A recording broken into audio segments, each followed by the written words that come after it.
Finally এতদিনের অপেক্ষার অবসান ঘটলো। আজকে হচ্ছে আমাদের কলেজের প্রথম দিন। না, আজকে থেকে ক্লাস শুরু নয়, আজকে আমাদের ডকুমেন্ট ভেরিফিকেশন করতে কলেজে রেখেছে। আজকে থেকে আমাদের একটা নতুন জার্নি শুরু।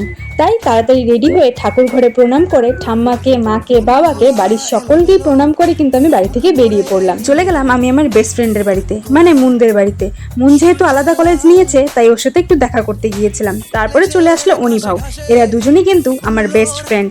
আর মুন কিন্তু ইচ্ছে করে অন্য কলেজে নিয়েছে, কারণ ও ওর পছন্দের কলেজটাই চয়েস করেছে, আর আমরা আমাদের পছন্দের কলেজটা। তবে একটা জিনিস কি বলতো, আমাদের স্কুলে থাকতে একটা 8 জনের গ্রুপ ছিল, তার মধ্যে থেকে একজনের বিয়ে হয়ে গেছে আর একজন তার পছন্দের কলেজে অ্যাডমিশন নিয়েছে, আর আমরা বাকিরা সবাই একই কলেজে অ্যাডমিশন নিয়েছি। এটা ভেবেই কিন্তু আমার ভীষণ আনন্দ হচ্ছে যে আমরা সবাই আবার একসঙ্গে কলেজে যেতে পারবো। আর দেখো, এটা হচ্ছে আমাদের কলেজ কামাখ্যাগুড়িতে, শহীদ ক্ষুদিরাম কলেজ।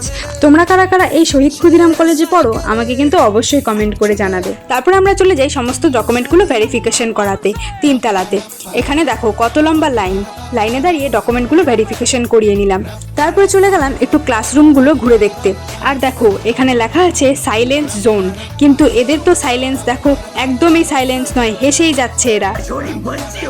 তারপরে সবাই মিলে একটু কলেজটাকে ঘুরে দেখে পূর্ণাকে কুলি বানিয়ে চলে আসলাম আমরা এই ক্যাফেটাতে। তারপরে চিকেন চাউমিন খেয়ে আমরা বাইরে চলে গেলাম, আর বাইরে গিয়ে আখের রস খেয়ে নিলাম। তারপরে চলে আসলাম আমরা কসমো বাজারে, কারণ কোয়েলের কিছু কেনাকাটা করার ছিল, আর আমরা কিছুই কেনাকাটা করব না কারণ আর দেখো এখানে দেবপ্রিয়ার এটা পছন্দ হয়েছিল আর এটা কিনে দেওয়ার জন্য ও মুনের কাছে বায়না করছিল। তারপরে কোয়েলের কেনাকাটা শেষ হওয়ার পরে আমরা কিন্তু বাড়ি যাওয়ার জন্য বেরিয়ে পড়ি। আর আজকের ব্লগটা কিন্তু ছিল এই পর্যন্তই। তোমাদের কেমন লাগলো অবশ্যই কমেন্ট করে জানাবে। Thanks for watching.